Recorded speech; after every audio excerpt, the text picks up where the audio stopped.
这个蔡总统为着要尊重原住民的传统，嘛，伫今仔日就职满周年，宣布来特赦掉布农族的原住民王公禄，免伊唔免坐监。王公禄是因为拍蜡掠山鸡碗，互老母仔食去互判刑。这嘛是蔡总统就任了后第一届来特赦。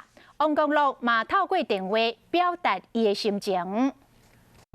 这确定嘛？哦，确定还是还没有？总统府的那总统府公布喽。